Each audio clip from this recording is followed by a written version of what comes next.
All right, they came on. All right. We'll drop those two, this one and this one back in. This one here, this one on me. Let's make sure now we're on YouTube. All right, everybody, welcome. Real quick, welcome on YouTube.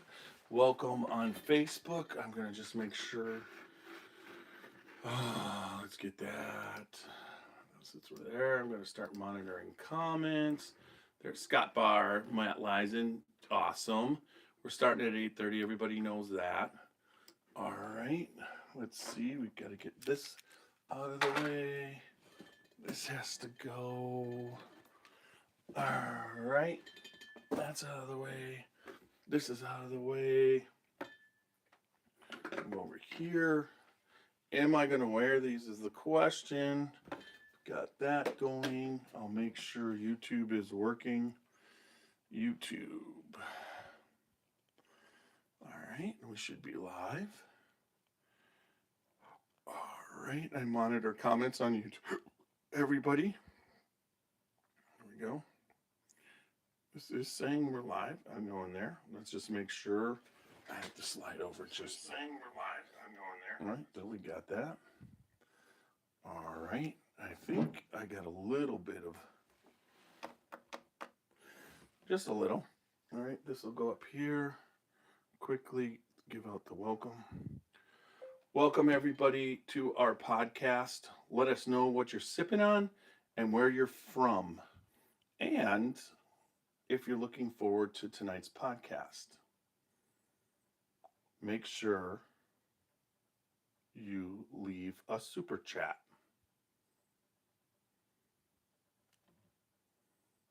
And become a member.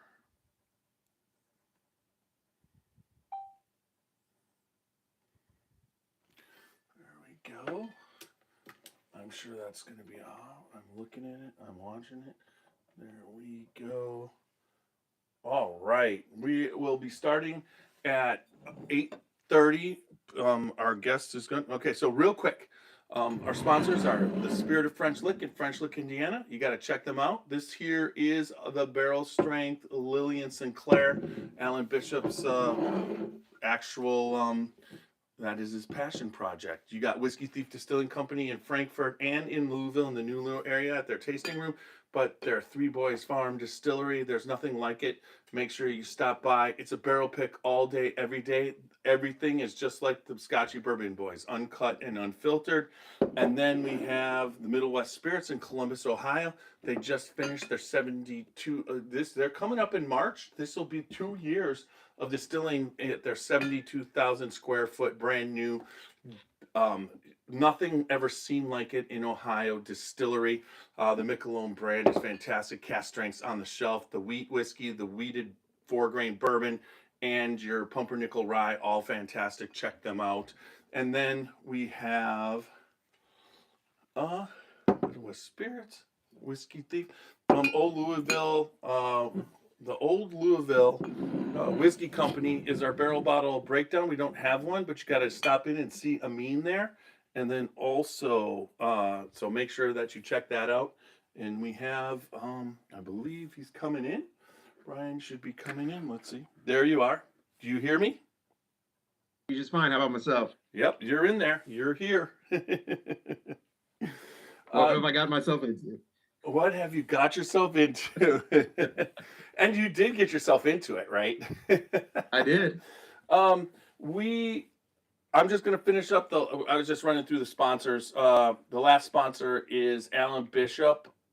He has his master distiller at the Old Homestead Distillery. He has his One Piece at a Time Distilling Institute on YouTube, and his If You Have Ghosts, You Have Everything podcast. Fantastic social media that he does there. And if you want to, you got to stop by and check him out at the Old Homestead Distillery on Patoka Lake. All right, I got that in. So I'll go without the glasses tonight. Actually, it's funny because once you contacted me and I did a little bit of research. Now, have we ever met face to face? Not that I believe. I don't believe so.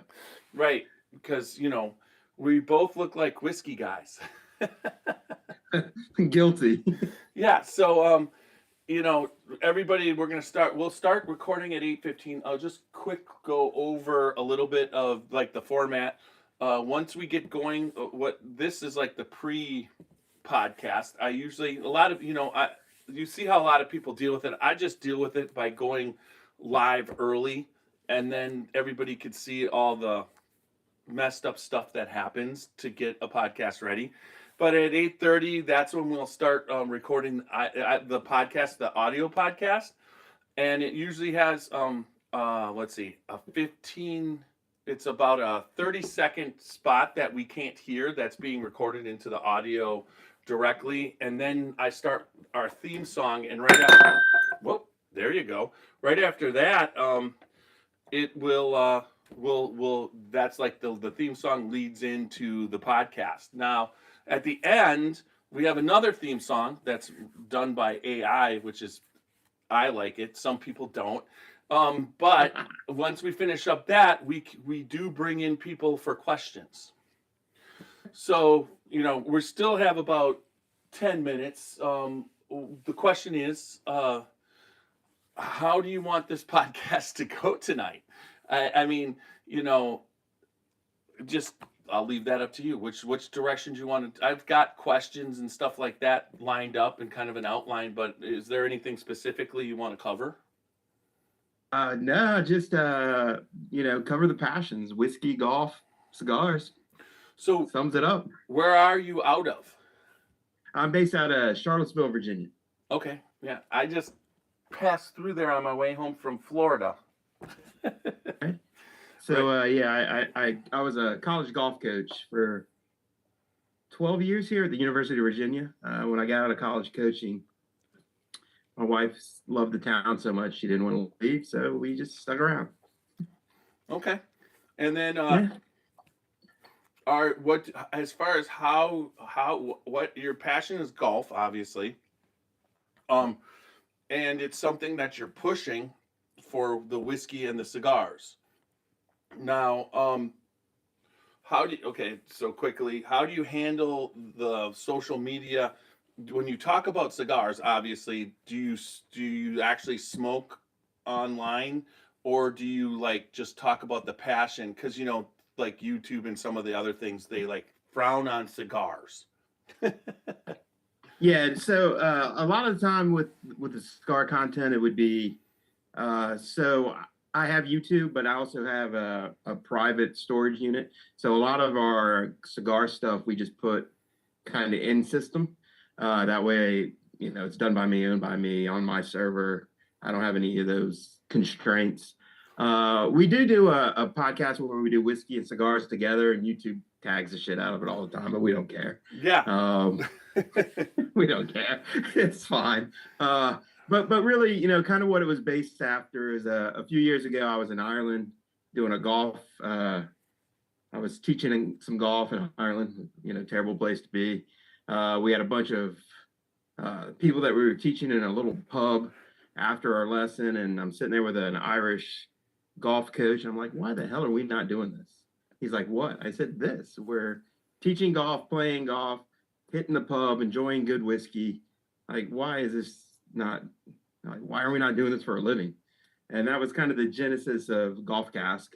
So I owned a golf data company for a while, just sold it, and then said, hey, this is a great idea. Let's run with it for a little bit. So see where it ends up.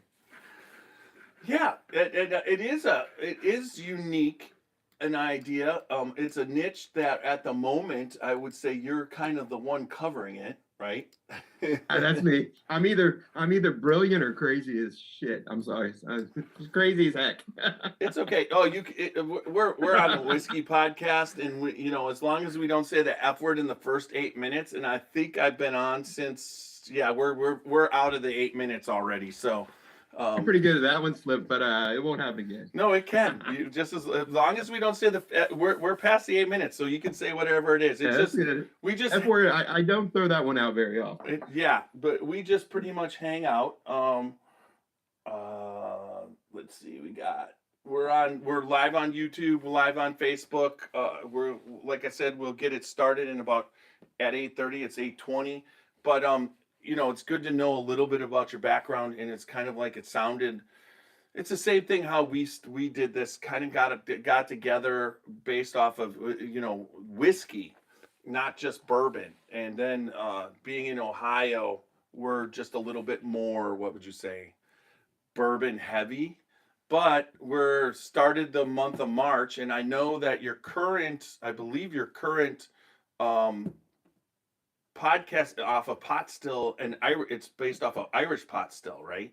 That's what your current. And so I did bring on some Waterford for tonight. Very nice. Yeah, if we want a theme, I got tons of Irish. That's not an issue. I've got, yeah, the same thing with being a whiskey podcast, which there's a lot of bourbon podcasts in the United States, and so we're like ranked in the one, we're ranked 13th. Last year we were 16th. We're up to 13, which I'm proud of in itself, because I would say we're mid. But as far as a whiskey podcast, we're ranked number 2, and we were 3 last year, which freaked me out. Now it's number 2, and the only reason why we're not one, who do we got to go catch? The only reason we're not number 1 is because I run a lot of it off just my personal, because of the fact that groups and pages have so many restrictions. I kind of started it off my personal Facebook page and got it all set up, and so that's where I've got all my followers. But on my like on the Scotchy Bourbon Boys Facebook page and group, there's like 2,500 and 3,500, based off of following and everything. But on my my Jeffrey Mueller, it's 52,000. So if they would put that in, it might change something. Who knows? Who knows? I don't understand the algorithms. Much smarter than I am. Oh, yeah. One thing. We were doing one thing. It's like, that's how I know about the cigars. So we're at Bourbon on the Banks, and we do this podcast that the YouTube is just starting to roll on the podcast. It's like I'm getting, and the Facebook and whatever, and we basically had Stephen Fonte and Stephen Beam on, and they pulled out cigars and we smoked them, right? And it basically just kneecapped me. It kneecapped me for 8 months. It was just like all of a sudden it went from thousands of people watching to 80. And I'm like, and it was because of that. So I actually had to take that down and rearrange a bunch of crap, and then and it's when my algorithm was growing and growing, and then it stopped when we introduced cigars. Yep. And then so I've pulled back on the cigar stuff, and it's been picking back up again. Yeah. But yeah, for about 6 months, it kind of just it was come and go. But well, yeah, it was just you're just going, well, why? You know what I mean? It's just we're having fun either way, and it's just like, and it's not like we do this for kids. You know what I mean? I agree. It's like 18 plus. Like it's marked. Yeah. Like, no, I think it's kind of funny because I don't really use YouTube. I probably should, but I don't use it. I use YouTube as a data storage center more than anything, as a free storage center. Yeah. But yeah, so all the content I make is actually for the members inside of our group. I don't really, I don't give a rat's tail what they can throttle me down as long as they have access to it. I'm okay. Yeah. Well, I get that. I've always, Facebook is what really goes, and then working YouTube, I've figured out the shorts. I can actually get shorts. I figured out the keyword. I figured out the content, and I keep putting in other parts of content that's just not that specific kind of focus, and it just keeps growing and growing. And I just keep, so there's a little bit of, I've made a little bit of money off of shorts.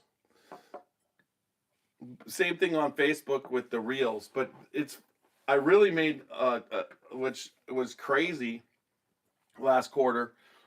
I made it off of recording football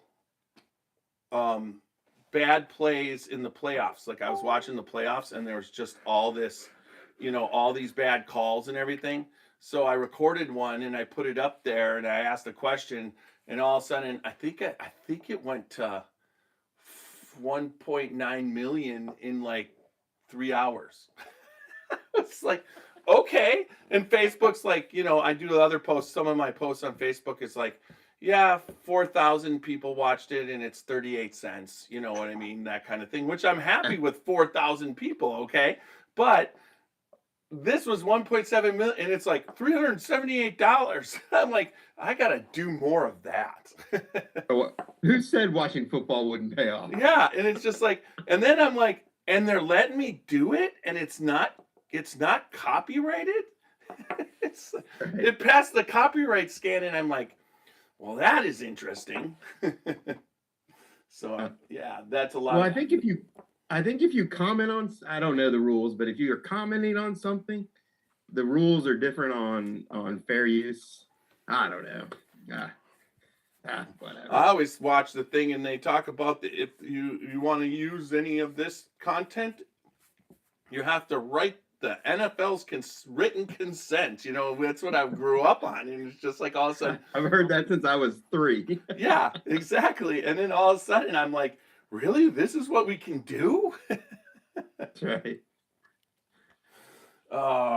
Yeah, so what we'll just get into it content. So where I really want to push is the lifestyle of introduce the golf aspect. Put it this way, I would say I was a casual golfer, but I have not golfed in years. Besides people convincing me to go into golf simulators. I've done that, but I think I'm just as bad in a golf simulator as I was for real, No, the simulators are fun. Top Golf it's a good time. Get some buddies together, and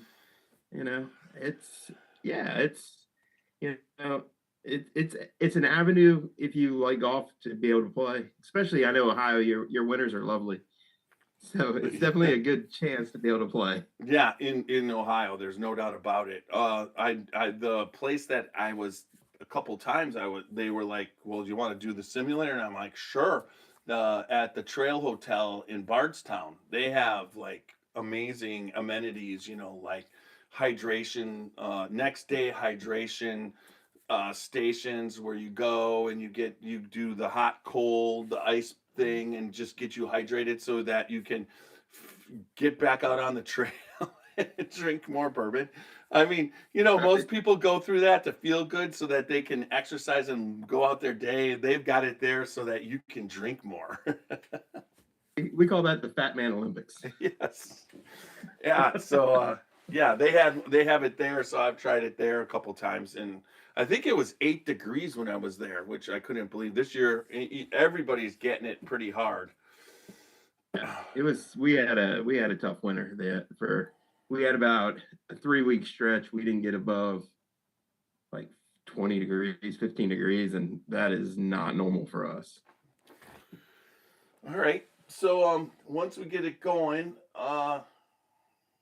there's some people there's people watching, and if they give us questions, I'll ask them direct, but I think this should be pretty interesting. When you said it and I was looking into it, I'm like, we try and offer all aspects of what can be done with whiskeys and bourbons and that type of thing. And it's like you said, it's like a lifestyle kind of thing.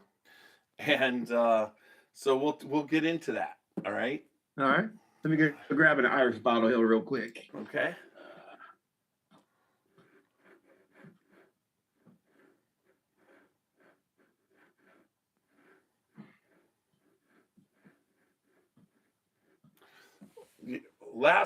How do you pronounce your last name?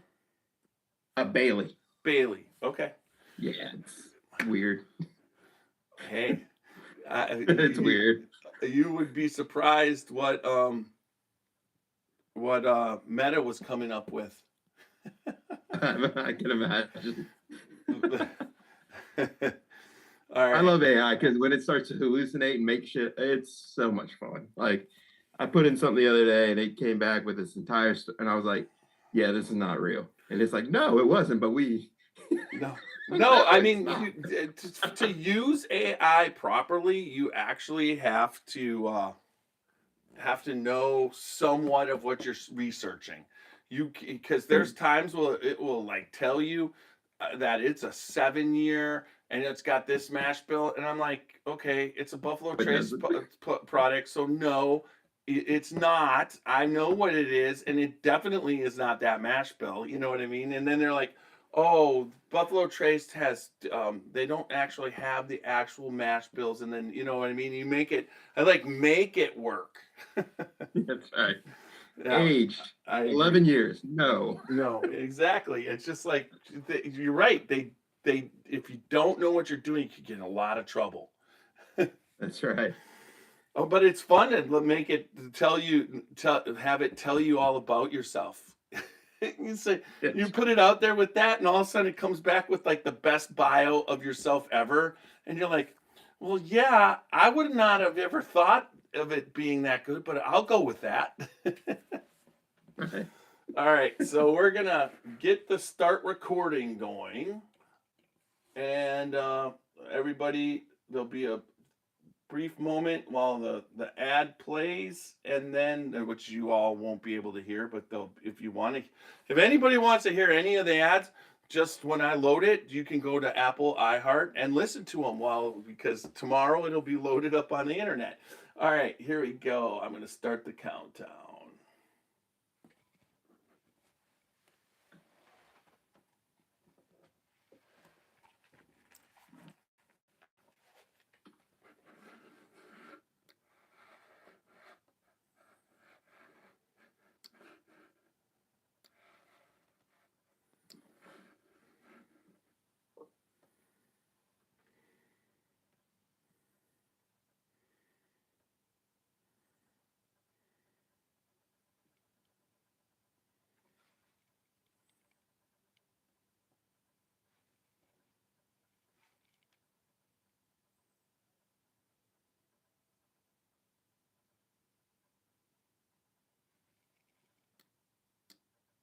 We're diving straight into the heart of Kentucky bourbon culture.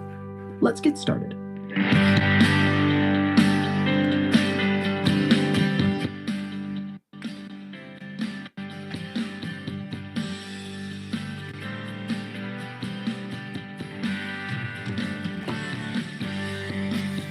Drinking 30, sipping on Scotch. We get a little wild, it's sure fun to watch.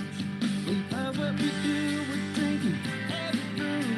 And we talk some shit, but we're telling the truth. Yeah, we're the Scotchy Bourbon Boys. Raising hell and making some noise. Yeah, we're the Scotchy Bourbon Boys. We're here to have fun and we hope you enjoy. We're here to have fun.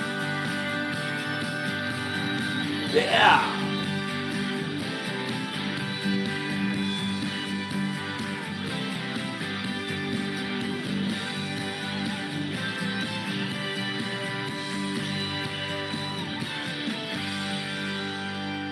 All right, welcome back to another podcast of the Scotchy Bourbon Boys. We got special guest here tonight, and very excited because this is a very unique podcast. Welcome, Brian Bailie. Right? Yes, it's just like I got it right. All right, I suck at last names. How are you doing, Brian? I'm doing really well. Thank you for having me. It's great to have you. As we go, one of the things as we're just gonna jump right in it because I covered a lot of stuff initially, and let me just get my stuff up. It's just there we go. So one of the things that one of the aspects of when you first contacted me was the fact that you had a unique perspective on whiskey and bourbon, and it's kind of the way that the whole thing is set up was very intriguing to me, but to have the combination of golf whiskey, and cigars, and that as the lifestyle, and then how you went about promoting it is really kind of cool. So let's talk about that right to start off. You know what I mean? Yeah, well, because who wants to work for a living? So what I decided to do is take three of my passions and bring them into one area, and then I created what we call Golf Cask, which is the lifestyle of golf, whiskey, and cigars. And if you think about it, if you sit down with a neat whiskey, and I just poured a lovely one, so this will take me about a show to finish. It's going to take you about half hour to enjoy a good pour neat. If you light a cigar, you're looking anywhere from 30 minutes to an hour. And of course, if you play a round of golf, you're looking at probably an hour, hour and a half to play 9 holes. So I think the unique thing about the three, when you put them together, they're all anti-culture right now, right? They're slow down, be present, enjoy the moment much more than doom scrolling and all the craziness and the fast paces of life. So what I've done is taken everything that needs to be slowed down and put it into one pot. So if you're a person that enjoys to slow down, it's a great way to do it. Yeah. I mean, it's so the question as far as your background, so I would say, would you say that? I'll put it this way, I'm curious because I've gone to charity golf outings, been a part of those, and a lot of times you're drinking all along. Mostly it's beer. I've had bourbon like on one hole before, and when it's whiskey, are you talking about when you're coming down to like the bourbon, the cigars? Are you talking about like the 19th hole? Or are you talking about during the, and how do you, what would you say? How is that not manipulated, but how do you work that all in? I'm very curious. Yeah, no, it takes a skilled professional to be able to navigate those waters. A lot of times it's the 19th hole. You finish your round, you hang out with your buddies. But a lot of times, the group I go with, we partake in all of those throughout the day. So we usually have a cigar for each night. And then we typically, everything we do is a competition. So typically we will pick which cigars are in the front and the back. And then the foursome or the 8 people, or depending on how big our group is going out, they will each bring a whiskey pairing that they think goes well with that cigar. So it's a competition within a competition within a competition. So we are literally sampling whiskeys, smoking cigars, and hitting golf balls all at the same time because we're very good at that. So, okay. So if you're talking about 18 holes, and when usually 9, I'm older now, so we play a lot of 9-hole events. If we went 18, it could get dangerous. But yeah, we will do 18. So, all right. So 9 holes. Are you a better golfer than at the first hole or the last hole? Well, it varies. I'm a pretty good golfer, so even after a few sips throughout the day, I'm still pretty proficient. I'm a lot more fun, probably with coming down the last 3 holes than I am maybe the first 3, but. No, I think, again, we're not trying to go out and get hammered, but usually we're all bringing our favorite sipper. What do you like? And then again, we just, we'll pour a little 15, 30 cc's. Let's take a little sip. Does this go well with what we're doing? And stuff like that. So it's more of a sampling than getting annihilated. Like I said, I'm in my 50s now. So those days are, for the most part, behind me.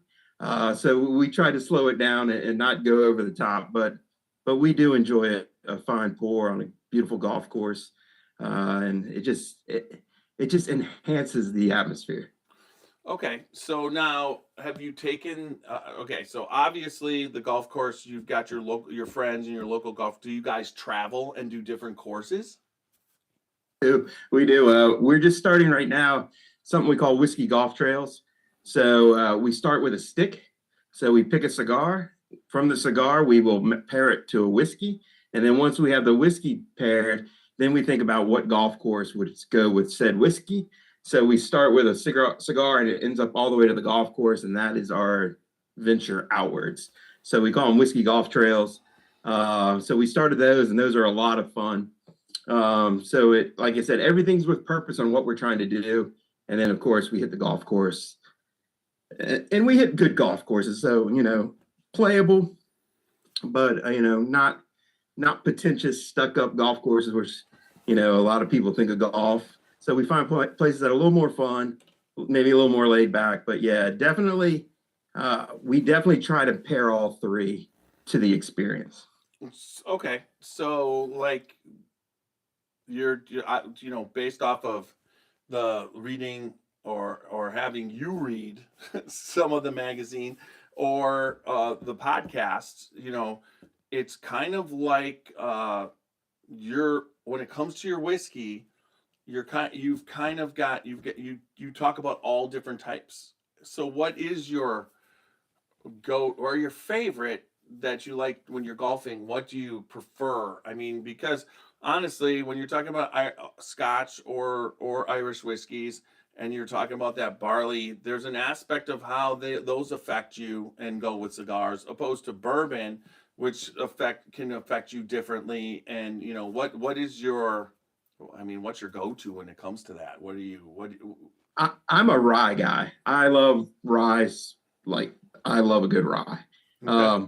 From that, I would probably go a high rye bourbon, and then I would probably drop into Irishes and bourbons kind of equal. Scotch, I'm not a peated guy, so get rid of Isla, get rid of Campbelltown, get rid of some of the high side. But overall, I do like some scotches. I'm just not the most peated fan on earth, but I really enjoy the craft. So I'll try any whiskey once, and I appreciate each one for what it is. But I would say, again, if we're going to play more of a linksy golf course, so think of a links golf course like Scotland, Ireland, by the ocean, no trees, big wide open landscapes. That we'd probably swing into a malted, maybe an American single malt, a Scotch, and Irish, just because it fits the theme. And then from that, if you're going to pair a cigar, since you're probably going light and airy, because again, I don't like the earthy peatiness, we would probably go with like a fuller bodied cigar. That way we could go sweet and soft with the whiskey, and then maybe a little more fuller on the actual cigar. So like I said, and what we've learned also with cigars and pairing it with whiskeys, you think this pairing is going to work, and you do it, and it's terrible. The cigar overpowers, the whiskey overpowers, or the whiskey does something goofy. So you got to try them, and there's no right or wrong. It's just like a whiskey, right? There's no right or wrong. Some people love, an ice cube. Some people like Coke. Some people like ginger ale. It's fine. Same thing with your cigar and whiskey pairings. It's, each person's bringing a different flavor profile, different attitude. And, so you just got to tell them they're wrong at times. But no, more not. It's just, it's fun to experiment. Oh, wrong for us, maybe not for them. Right. That's right. I will say, so we talked a little bit before, but for the people out there, let's talk about how you got into this, how you got started, as far in golf, and then when did you actually realize, golf, it shouldn't just be about golf, it should be a lifestyle with pours and cigars. Yeah. I've been coaching golf for 30 years. I coached 20 years at the NCAA level. I was a college golf coach for almost 20 years. Been coaching golf for 30. About 5-6 years ago, it was right before COVID. I mean, just literally a couple of weeks before everything started going crazy.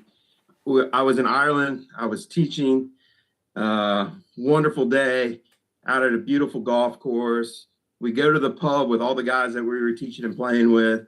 So we're in this old pub, it's probably 1700s, and it's a little snug room with a fireplace, sipping on whiskey, just enjoying each other's company. And I looked at one of the other instructors and I'm like, why are we not doing this? He looks at me like, doing what? I said, this, enjoying whiskey and enjoying golf with friends, teaching, setting up golf schools, outings, and all this. And he's like, I don't know. I was just like, well, roll forward about another year or two later, I had a business, owned a golf data science company, got out of that, sitting around going, what should I do? And I said, I still love whiskey. I still love golf. I said, why don't I make a run at this thing? So the idea of Golf Cask showed up, and then cigars didn't really get introduced till about a year and a half ago, because what I learned is I started to get more and more friends and family and members inside the system. I came to find out that most people that enjoyed golf and loved a good whiskey enjoyed a cigar. Yeah. So you gotta go where the members tell you. So now that you have it set up, talk about the whole setup of what you're doing, with the magazine, the podcast. Are you setting up experiences, teaching, or you just golf? Talk about the whole thing. Yeah, so I started a website called golfcast.com, and we have 5 pillars we talk about. 5 pillars. We have golf, whiskey, cigars. We have adventures, travel. And then the last one is the most important, is the community, right? That thread that holds all this together.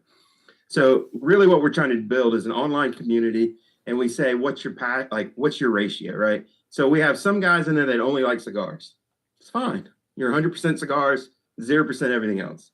Most of the people in there are a version of the 3. They like a little bit of golf, more whiskey, maybe a little cigars. Very few do we get 33% across the board, right? Or I like whiskey, golf, and cigars equally. So really what we say is we don't care what your ratio is, as long as you enjoy one of the 3 passions and you don't mind to travel every once in a while, we're here for you. So that's kind of where we started with Golf Cask. As a funnel, just trying to find membership and kind of get our word out, I created a magazine a little over a year ago. It's called the Golf Cask Life. So again, we are lifestyle. So the magazine's really designed around, I'm an educator. I've been coaching golf my whole life. I did teach high school before I got into golf completely, so I've been teaching my whole life. So I found 6 of the best instructors I could find, and they write for the magazine each month.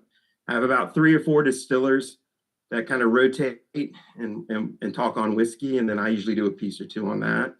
And then we have a cigar section, and then we have a travel section where I have people from the cigar industry, travel industry, and all that, all writing, kind of with the theme of the magazine for what's going on. So we just released our last magazine 2 days ago.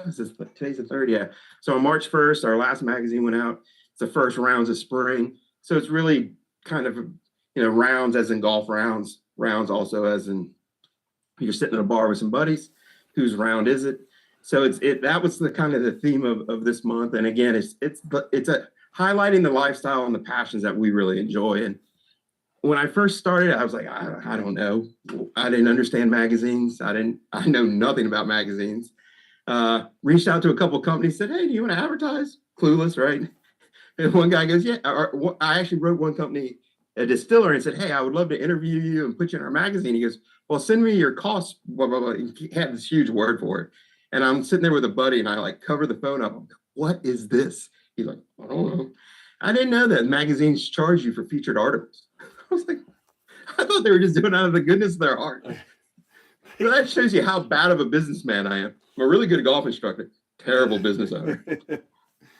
Yeah, well, it's not. Now, do you put out print, or is it all digital? We do print, and then for the members that want to purchase the magazine, I will come back and go, all right, we're going to run it.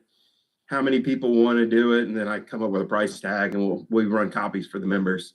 My goal is before the end of this year to go ahead and put it out for print for all members. But right now I'm on a shoestring budget, so not happening yet.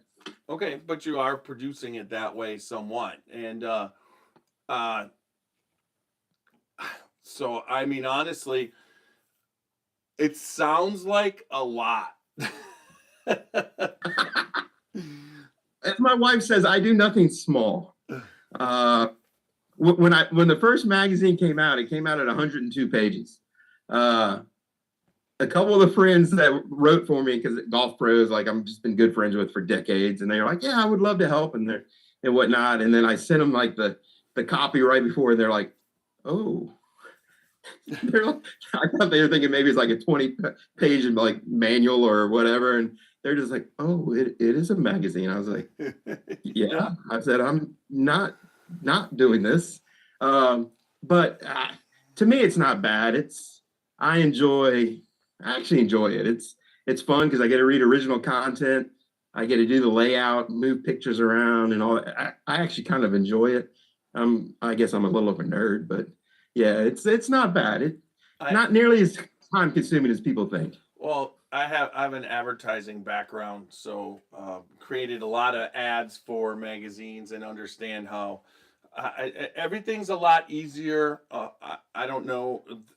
Just recently, the introduction of AI has made things for me. Whereas before, there's a lot of stuff that takes an awful lot of time that can save you now, especially when you're talking imagery, because you can produce some pretty good images that way so that you can, or adjust an image, what used to take hours, but like if you have a photo, obviously you just tell, and there's a squirrel in there. I mean, to go, even now in Photoshop, you could do it pretty quick, but you just tell AI, take the squirrel out and put a golf ball instead. And it's just like 35 seconds, it's done. So, I mean, that's so good. You have to be kind of thrilled, and it's got to be making it easier for you. AI is a big help. There's no doubt about it. So when I'm editing, if someone gets a little bit long in their word count, I can use AI to say, hey, we need to cut this down from 750 words to 600, but keep the theme the same and go through the logic part. Like I said, I got into data science for a while. So the logic component is very easy for me to say, I want this, and this, watch it, So yeah.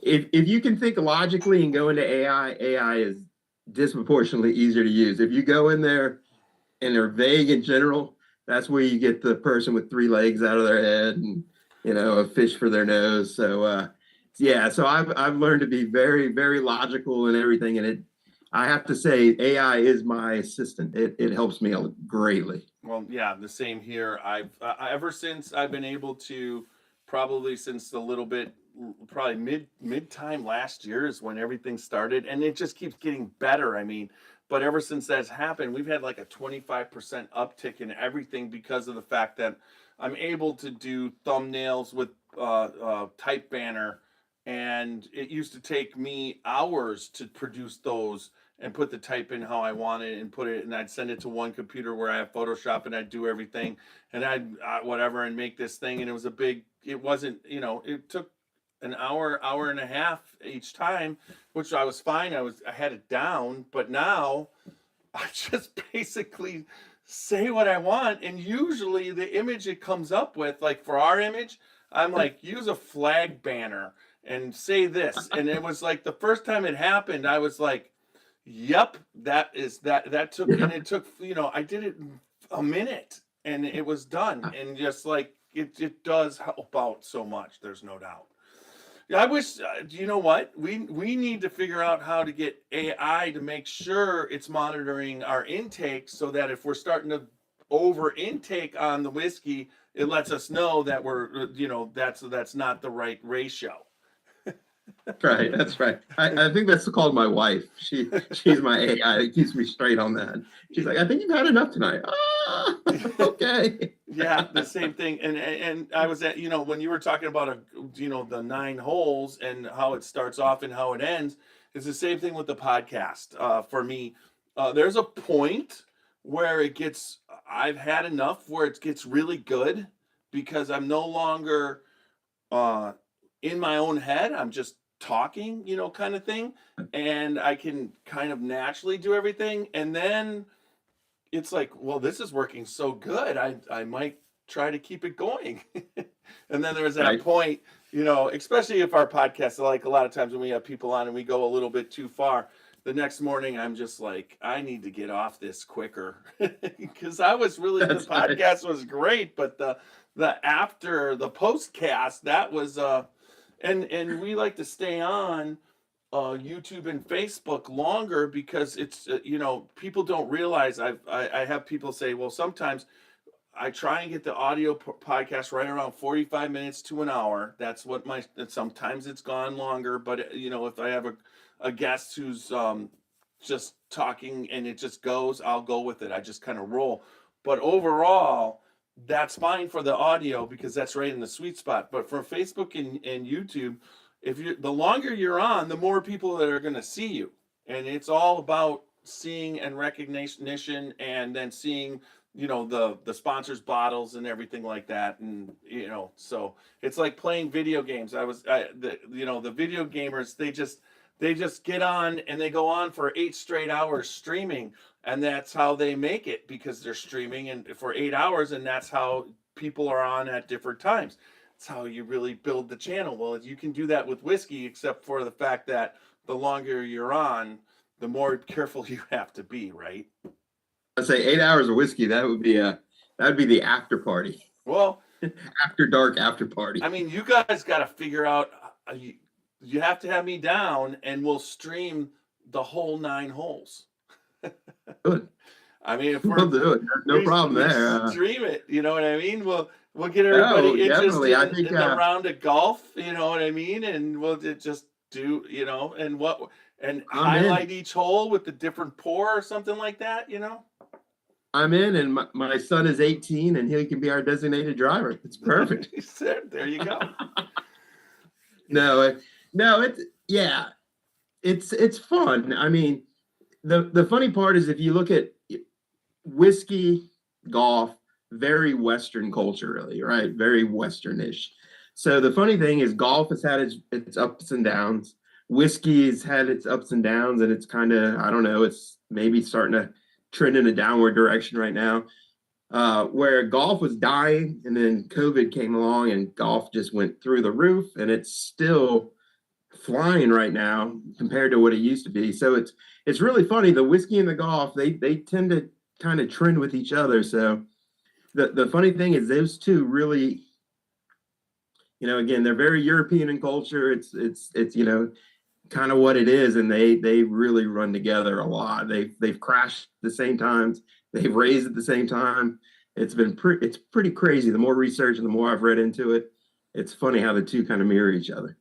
Yeah, it's just, I mean, people ups. I think it's more like flatlining and then up for whiskey and then back to the line, because I don't think whiskey ever, when you actually look into percentage of the market, of the actual alcohol market, whiskey has a place, but it doesn't have a place like the other alcohols. And when the boom was like, it went from 9 to 12%, and those 3% was a boom. That's true. And then it's good, and now it's dropping down. Maybe it drops down to 11. It's still going pretty good compared to when it was 9, but at the same time, it doesn't ever drop much lower than that because there's just a certain amount of people that drink the everyday whiskey, not what we're doing. The floor is always about 9%.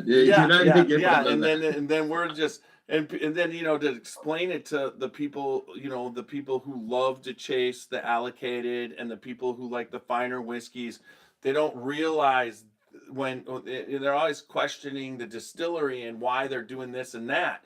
I'm like, because their majority of what they do has to do with Jim Beam and Jack Daniels, and it doesn't have to do with their cast strength Jim Beams and Jack Daniels or their book, because you could take all of them together and put all those in one distillery, and it still doesn't come close to what Jim Beam itself's doing on every single bar in America, making mixed drinks for even girls. That's right. So yeah, it's just like, but it's fun to really get into it. Now, I've got this Waterford right here, this Irish. We like to consider March our Irish, where we start the Irish whiskey. It used to be we would just do it on here in Ohio. We would just do it on St. Patrick's Day. Now we go live Tuesdays and Thursdays at 8:30, and it's going to be wild this year because St. Patrick's Day is actually a Tuesday. I don't want to tell you where I'm going to be on Tuesday on St. Patrick's Day. It's a small little green island. Really? I will actually be in Ireland on St. Patrick's Day this year. Well, that should be fun. Are you going to be? Well, you going to do a round of golf? I have a friend of mine's wedding is in Sligo, which is in the western part of Ireland. I've had the good fortune to go to Ireland probably 5 or 6 times to coach, and I have a couple friends over there. So one of them's getting married, so I'm going to the western part of the country. We'll spend 3 days, the first 3 days will be wedding focused. The last 4 days will be golf cask focused. So I already have 2 golf courses lined up. I'm going to go interview the guys, play a couple holes with them, have a distillery lined up, Hawks Rock. I think it was bought by Buffalo Trace, Sazerac, or who, I don't know, you know, the conglomerate. Somebody bought them. Now it's changed its name. I'm going to have an appointment to meet there. I might go to the Shed, which is Drumshambo, which is a couple minutes away, good Irish whiskey. And then hit a couple pubs in town too. So I will physically be in Ireland during St. Patrick's Day. The first time I've ever been in St. Patrick's Day. So it's going to be interesting. Okay, yeah, that should be excellent. But like here in Ohio, we've got. I technically should take off that day and go down to Columbus. There's a place called Burns Pub, and then they have They have their own brand called Bua, which is Irish whiskey, but it's their own brand from Burns Pub out of Ohio. So it's and I know that's a good time when you're with Pat Burns and it's not coming to me, and I could probably, I'm gonna not try and the name, when the name doesn't come, I'll probably blurt it out in 10 minutes, but that it's not there. So that would be a fun Irish Day experience, and then finish up by podcasting on that day. But I don't think it's that would be a great way to finish out the day. I don't think it's probably the greatest thing to survive. That's right. No, I love a good Irish whiskey. Irish whiskey was kind of my gateway whiskey. I started to drink Irish and pot stills. And then from there, I got into bourbon. I was like, oh, wow. You know, in college, I drank whiskey, but I drank with a different intention. As I got older, my intention changed. So I started drinking Irish, just really enjoyed that. Got into bourbon, really enjoyed bourbon. Didn't really know much about rye. Started doing high proof bourbons, and I stumbled into rye. And when I tasted the rye for the first time, I was like, what is this? And who has been hiding this from me? And then like I said, rye to me is my favorite grain. I like punchy. I like that herbalness. I really enjoy a good rye, but I would say I bounce around mainly with ryes, high rye bourbons, and then probably Irishes would be the 3 my go-tos. I'm kind of like, we talk about different ways to go. Initially, I tasted my initial, what would you say? How to put this? My initial experience with rye was not good. That's fair. That was I tasted one would be, I'm not a fan of Bullet. That. Don't blame you. What? I don't blame you. And I initially, Heaven's Door had a rye, and it's still one of our biggest podcasts ever. And I loved their bourbon on the podcast. It was their little tasting 3-pack, that they got for Heaven's Door, and it had a Tennessee bourbon, a regular bourbon, a 10-year bourbon, and it had the rye. And the rye was about the worst rye I ever tasted, because it tasted like formaldehyde and and urine mixed together. And I put it on the That's- podcast, but Those are bad tasting notes. But I, the guy that we formed the Scotchy Bourbon Boys with, he loved it, and we always said yes, it's bad for you. If it's bad for you, don't drink it. But that doesn't mean someone else is, while they're drinking it and they love it, that somehow you're better than that person because you don't That's like right. it and they do. You know what I mean? It's like, No, and initially when you got into this, that's kind of how it was, right? One of the guys said, Bullet 12-year rye is fantastic. And you know what, Matt? I will tell you this. No, it's not. But anyways, I have it. But now, with that said, I found a lot of ryes. And I don't know. Have you tried Whiskey Thief ryes yet? Whiskey Thief in Kentucky?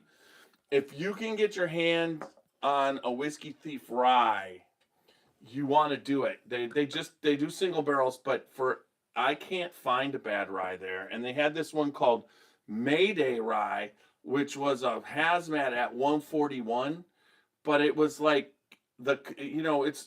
it's like their ryes are very much like caramel, almost bourbons, but they've got the little bit of spice. And when the distiller, before he left, I knew him, and he said ryes are really, really tricky when they're in the barrel, because he goes, you taste it 1 month and it's a little minty, and you think, okay, I'm going to go back to it, and all of a sudden it's back to being earthy the next month, and then the next month it's chocolatey, and he goes, and you got to pull the trigger.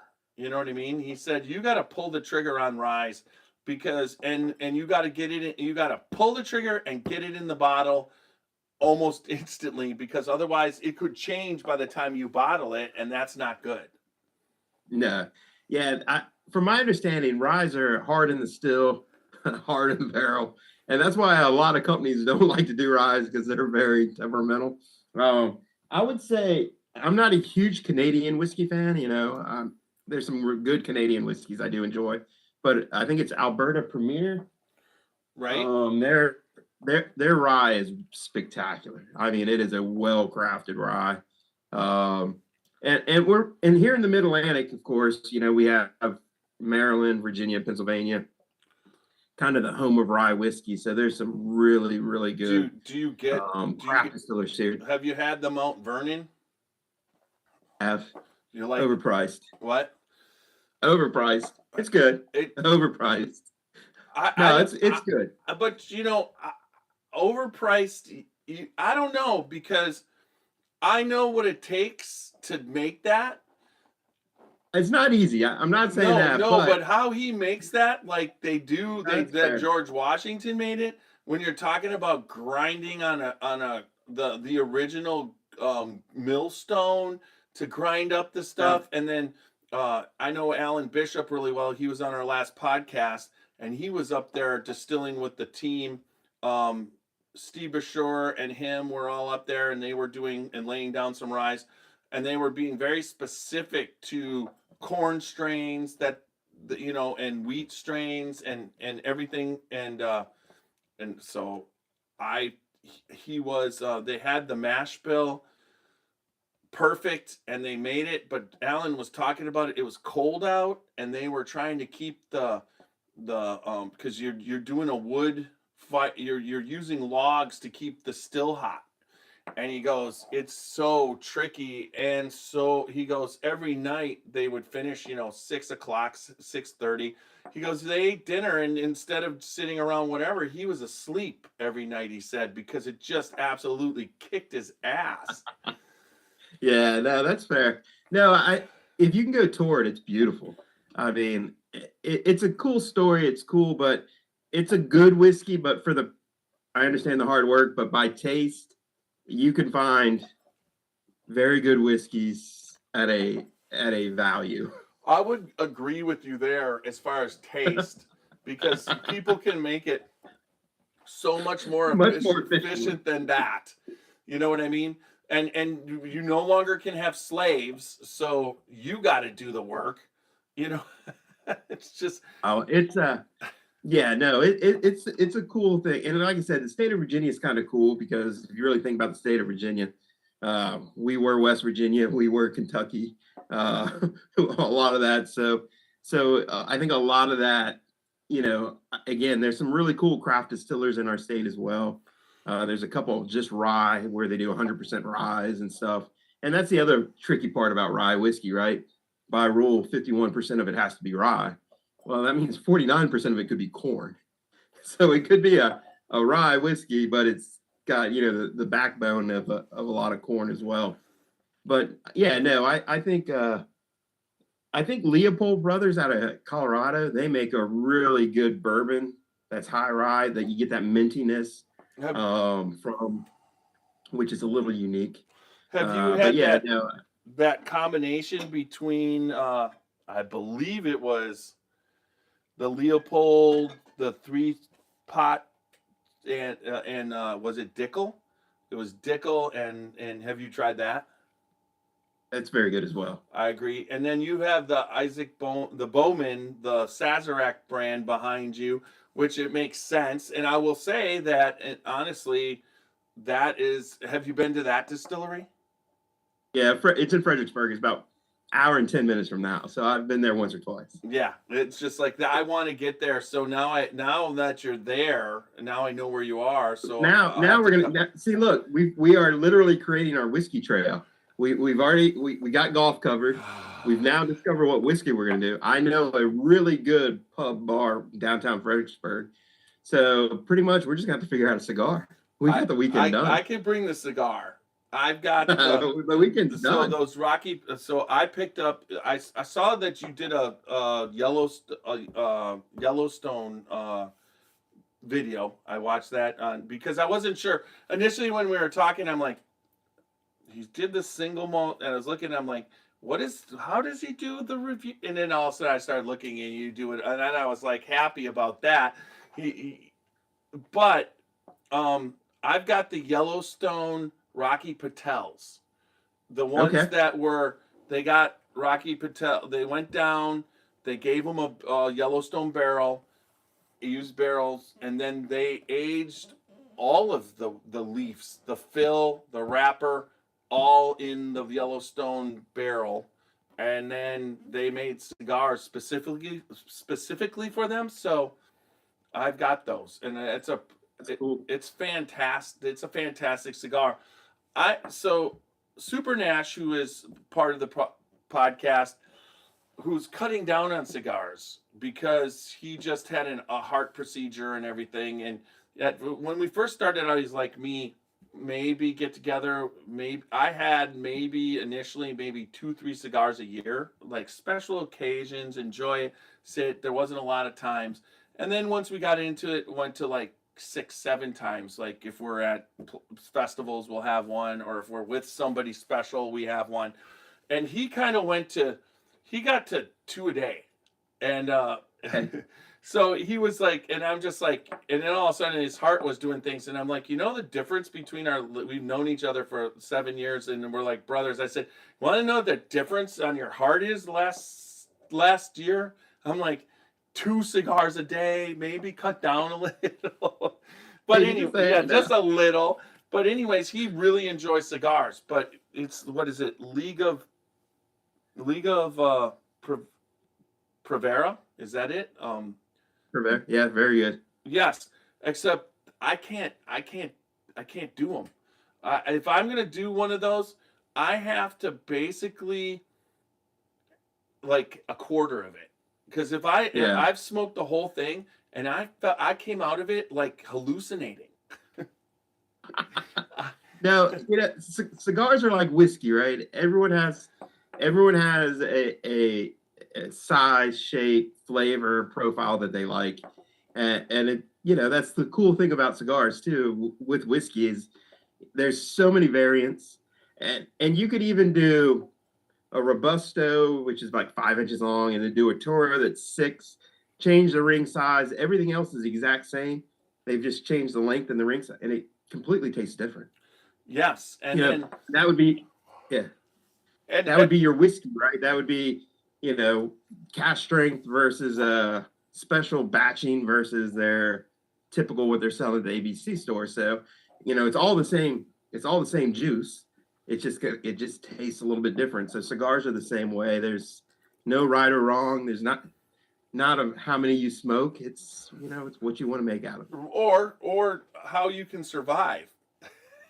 That too. Liga Privada. It was Liga Privada. Thank you.